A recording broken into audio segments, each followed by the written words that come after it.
कभी कभी जो होता है ना, वो हमारी समझ के परे होता है। लेकिन उस समझ के पार ईश्वर की अपनी ही कुछ योजना चल रही होती है। एक गांव में रामदास नाम का एक भक्त रहता था। वह हर दिन भगवान की पूजा करता था, दीन दुखियों की सेवा करता था और कभी भी किसी को दुखी नहीं करता था। एक दिन गांव में भयंकर बाढ़ आ गई। सब लोग गांव छोड़कर जाने लगे। उन्होंने रामदास से भी कहा, रामदास चलो नहीं तो डूब जाओगे। लेकिन रामदास ने मुस्कुरा कर कहा, मुझे भगवान पर भरोसा है, वो मुझे बचा लेंगे। कुछ समय बाद एक नाव आई और एक नाविक आया। उसने कहा, रामदास चलो, मैं तुम्हें बचाने के लिए आया हूँ। लेकिन रामदास ने फिर वही जवाब दिया, भगवान खुद आएंगे मुझे बचाने। तो रामदास ने किसी की बात नहीं मानी और वो वहीं रुक गया कि भगवान मुझे खुद बचाने आएंगे। फिर एक हेलीकॉप्टर आया और रामदास ने उसमें बैठने से भी मना कर दिया।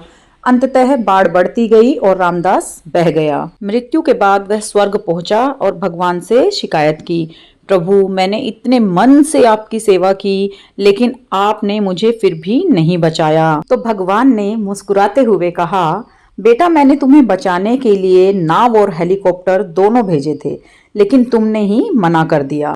कहने का मतलब यह है कि ईश्वर हर बार चमत्कार नहीं करते। कई बार ईश्वर की जो हेल्प है, जो सहायता है, वो साधारण तरीकों से आती है और हमें संकेतों को समझना होता है और अवसरों को पहचानना आना चाहिए। तो ईश्वर हमें हर कदम पे मदद करते हैं।